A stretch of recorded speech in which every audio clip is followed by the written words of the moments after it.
राजकारणात जेव्हा आपण म्हणतो की सगळं काही शांत आहे, तेव्हाच एखादं वादळ धडकण्याच्या तयारीत असतं. महाराष्ट्राच्या राजकारणात नेमकं हेच घडतंय. मनसेचं इंजिन पुन्हा एकदा आपल्या मूळ आणि आवडत्या मराठी ट्रॅकवर परतताना दिसतंय.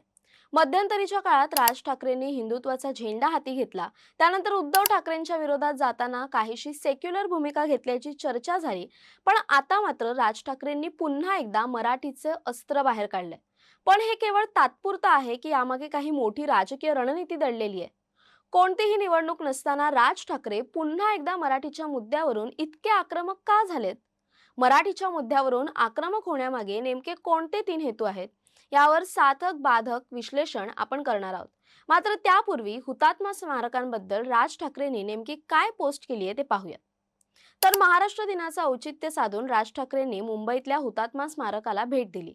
पण तिथून बाहेर पडल्यानंतर त्यांनी एक्सवर जी पोस्ट केली ती म्हणजे राज्य सरकारसाठी एक जबरदस्त चपराक आहे. राज ठाकरे म्हणतात की सरकार महाराष्ट्र दिन हा केवळ एक सरकारी औपचारिकता म्हणून साजरा करते. हुतात्मा स्मारकाची अवस्था पाहून राज यांनी संताप व्यक्त केलाय. तिथे नीट सजावट नव्हती, सगळीकडे सरकारी अनुत्साह जाणवत होता. राज ठाकरे थेट सवाल विचारतात की ही अनास्था नेमकी येते कुठून. त्यांनी यामागे एक अत्यंत टोकदार आणि मसालेदार मुद्दा उपस्थित केलाय. ते म्हणतात की वरती बसलेले वरिष्ठ ज्या राज्यातून येतात त्या राज्याच्या मनात मुंबईसह संयुक्त महाराष्ट्र झाला याची सल आहे.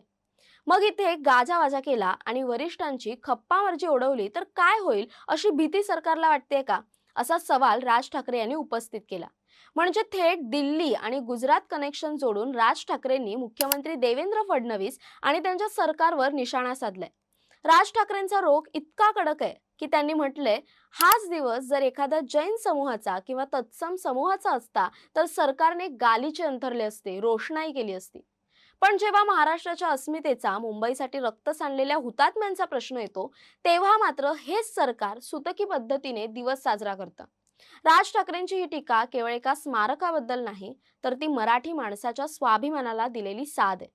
त्यांना हेच सांगायचंय की या सरकारला मराठी माणसाच्या संघर्षाबद्दल कोणतंही प्रेम उरलेलं नाही. आता या सगळ्या मागे राज ठाकरेंचा नेमका हेतू काय? राजकीय विश्लेषकांच्या मते मनसेची ही रणनीती खूप दूरवरचा विचार करणारी आहे. मनसेला आता निवडणुकीपुरता मराठीचा मुद्दा हा शिक्का पुसून टाकायचा आहे. पहिला हेतू पक्ष बांधणी. गेल्या काही काळात मनसे कार्यकर्त्यांमध्ये आलेली मरगळ झटकण्यासाठी मराठीच्या मुद्द्यापेक्षा दुसरं कोणतंही मोठं टॉनिक असू शकत नाही. दुसरा हेतू आहे ब्रँडिंग. हिंदुत्व तर अनेक जण बोलतात, पण मराठी माणसाच्या अस्मितेसाठी फक्त राज ठाकरेच मैदानात उतरतात, हे ब्रँडिंग पुन्हा एकदा पक्क करायचंय. तिसरा हेतू कार्यकर्त्यांमध्ये जोश. जेव्हा राज ठाकरे आक्रमक होतात तेव्हा मनसैनिक रस्त्यावर उतरतो. रिक्षा टॅक्सी चालकांच्या मराठी सक्तीवरून त्यांनी परिवहन मंत्री प्रताप सरनाईक यांना ज्या पद्धतीने झापलं आणि लायसन्स रद्द करण्याची मागणी केली, त्यामुळे मनसैनिकांना एक नवा कार्यक्रम मिळालाय.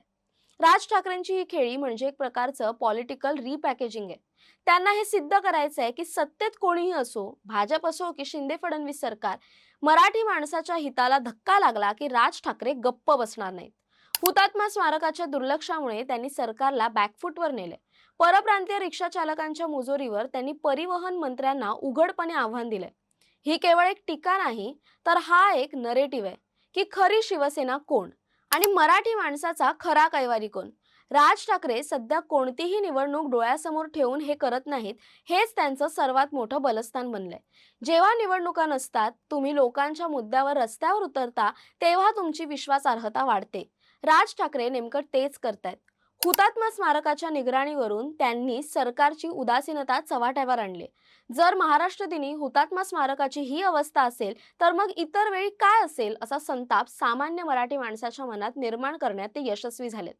थोडक्यात सांगायचं तर राज ठाकरेंचे इंजिन आता पुन्हा एकदा आपल्या मूळ स्टेशनवर म्हणजेच मराठी मुद्द्यावर आलंय.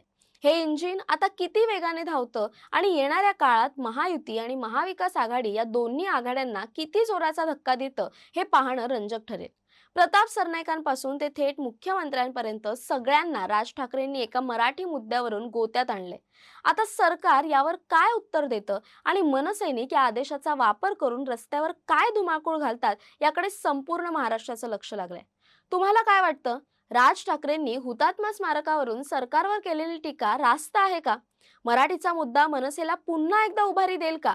पक्ष बांधणं आणि कार्यकर्त्यांमध्ये जोश निर्माण करण्यासाठी राज ठाकरे यांनी खेळलेली खेळी यशस्वी होईल का? याबाबत तुम्हाला काय वाटतं? आम्हाला कमेंट करून नक्की सांगा. तसेच अशा नवनवीन व्हिडिओसाठी टाइम महाराष्ट्राला सबस्क्राईब करा. धन्यवाद.